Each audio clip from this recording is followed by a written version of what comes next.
जय श्री राम, हर हर महादेव। नमस्कार, आपका स्वागत है आपके अपने चैनल में। दोस्तों, वीडियो शुरू करने से पहले आपसे अनुरोध है कि चैनल को सब्सक्राइब कर ले और नोटिफिकेशन की घंटी को दबा ले, ताकि जब भी हम कोई जानकारी भरी वीडियो डाले तो आपको उसकी जानकारी मिल सके। दोस्तों, भगवान श्री कृष्ण ने द्वापर युग अर्थात महाभारत के काल में ही कलयुग के बारे में भविष्यवाणी कर दी थी। आज जब हम कलयुग में रहते हुए उन ग्रंथों का अध्ययन करते हैं जिनमें यह बातें आज भी लिखी है, तो आश्चर्य भी होता है। भगवान श्री कृष्ण ने कलयुग में दो चरित्र वाले व्यक्तियों के बारे में, माता पिता और संतान के संबंध के विषय में, साधु महात्माओं और पंडितों के विषय में और भगवान की भक्ति तथा उसके प्रभाव के बारे में विस्तार से उसी समय बता दिया था। इस वीडियो में हम भगवान श्री कृष्ण द्वारा बताए गए उन 5 कलयुग बेबाक सत्य के बारे में बात करेंगे। इससे हम बहुत कुछ सीख सकते हैं और इस शिक्षा को अपने आचरण में लाकर जीवन को सार्थक बना सकते हैं। अब दोस्तों, आइए जानते हैं उस कथा के बारे में जिसके माध्यम से श्री कृष्ण ने पांडवों को कलयुग के बेबाक सत्य के बारे में बहुत पहले ही बता दिया था। एक बार की बात है, पांडवों के मन में कलयुग के बारे में जानने की इच्छा प्रकट हुई और वह श्री कृष्ण के पास अपनी जिज्ञासा शांत करने के लिए गए। पांडवों ने कृष्ण से कहा, हे भगवान, द्वापर युग का अंत निकट है और हमारे मन में भविष्य को लेकर एक जिज्ञासा है। कृपा करके हमारी जिज्ञासा शांत करें। हम सब यह जानना चाहते हैं कि कलयुग में मनुष्य जीवन कैसा होगा। पांडवों के प्रश्नों को सुनकर श्री कृष्ण मुस्कुराते हैं, युधिष्ठिर से पूछते हैं कि आखिर आप लोगों को भविष्य के बारे में जानने की लालसा क्यों है।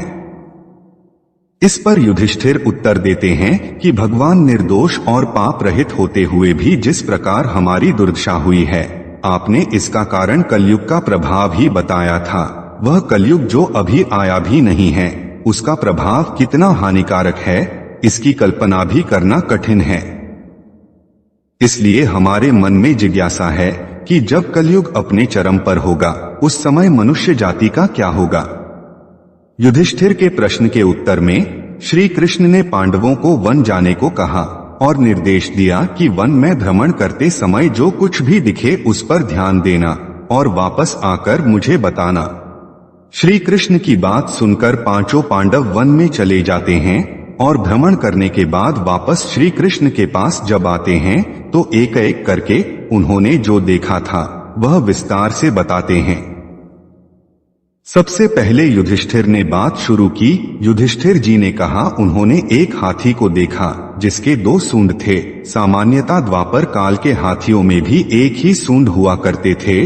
2 सूंड का क्या रहस्य था, यह युधिष्ठिर जानना चाहते थे। इस बात को सुनकर श्री कृष्ण ने कहा, हे धर्मराज, आपने जो देखा इसे मैं कलयुग के परिप्रेक्ष्य में बताता हूँ।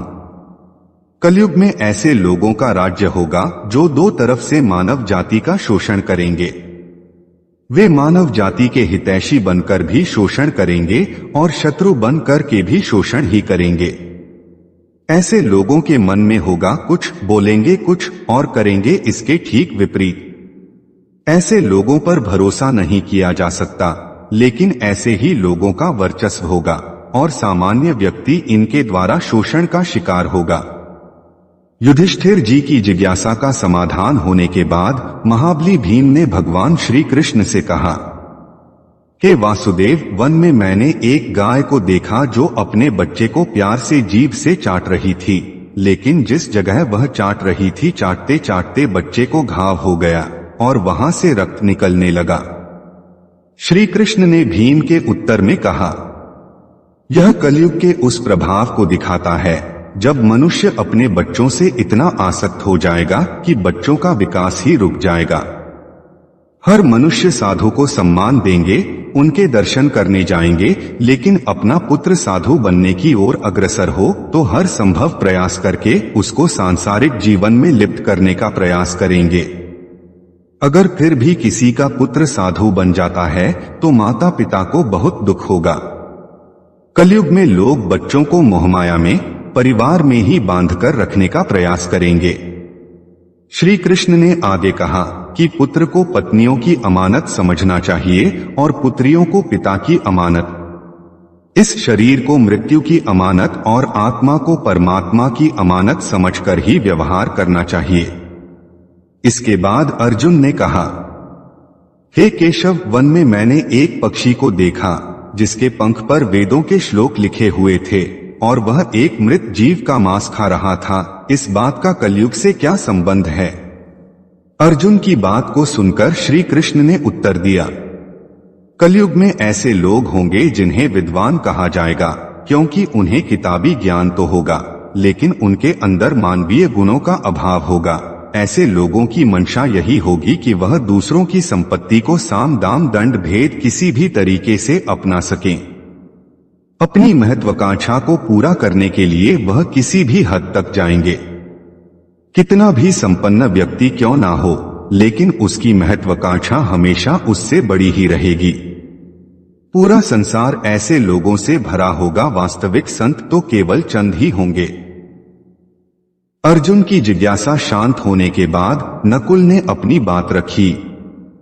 उन्होंने कहा कि वन में उन्होंने एक बहुत बड़ी चट्टान को ऊंचाई से गिरते देखा। चट्टान इतनी बड़ी थी कि उसके मार्ग में आने वाले बड़े बड़े पेड़ों को उसने जड़ से उखाड़ दिया, परंतु एक जगह वह एक ऐसे पौधे से टकराकर रुक गई जो बहुत छोटा था, जिसकी उस चट्टान द्वारा कुचले जाने की पूरी उम्मीद थी। नकुल जी की बात के उत्तर में श्री कृष्ण ने कहा, कलयुग में मनुष्यों की बुद्धि भीड़ होगी, मनुष्य जाति का जीवन पतित होगा और इस पतन को धन या सत्ता के वृक्ष रोकने में कभी भी सक्षम नहीं हो पाएंगे। परंतु जिस प्रकार एक छोटा पेड़ इतनी बड़ी चट्टान को गिरने से रोक लेता है, ठीक उसी प्रकार हरि नाम में इतनी शक्ति होगी कि वह मनुष्य के पतन को रोक ले। भागवत गीता में भी इसी बात का उल्लेख मिलता है। हरि कीर्तन से न केवल मनुष्य का पतन रुकता है, बल्कि मनुष्य की बुद्धि भी प्रबल होती है। और अंत में सहदेव ने अपनी बात रखी। उन्होंने कहा, उन्होंने एक जगह पर कई कुएं देखा, सारे कुओं में पानी था, किंतु उनके बीच में एक कुआं ऐसा भी था जो सबसे बड़ा था और गहरा भी था, लेकिन इसके बावजूद उसमें पानी नहीं था। सामान्यतः ऐसा होना असंभव है। आथ हे कृष्ण, इस बात से कलयुग के विषय में क्या पता चलता है? श्री कृष्ण ने उत्तर दिया, कलयुग में धनी व्यक्ति अपने शौक के लिए उत्सव में, पुत्री के विवाह में इत्यादि अनावश्यक चीजों में बहुतायत में धन खर्च करेंगे, किंतु किसी भूखे को भोजन कराने, किसी जरूरतमंद की सहायता करने में कोई रुचि नहीं रखेंगे।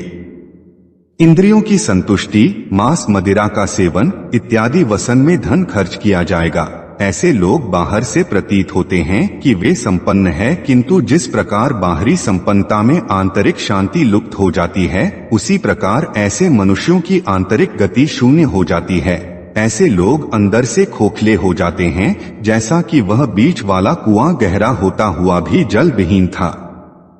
दोस्तों, श्री कृष्ण के द्वारा बताए गए यह 5 कलयुग के प्रभाव आज के समय में पूर्णतः सच होते हुए दिख रहे हैं। अगर आपको ये जानकारी पसंद आई तो वीडियो को लाइक जरूर करें, साथ ही कमेंट में जय श्री राम हर हर महादेव लिखना ना भूलें। ऐसी महत्वपूर्ण जानकारी वाले वीडियो देखने के लिए चैनल को सब्सक्राइब करें। धन्यवाद।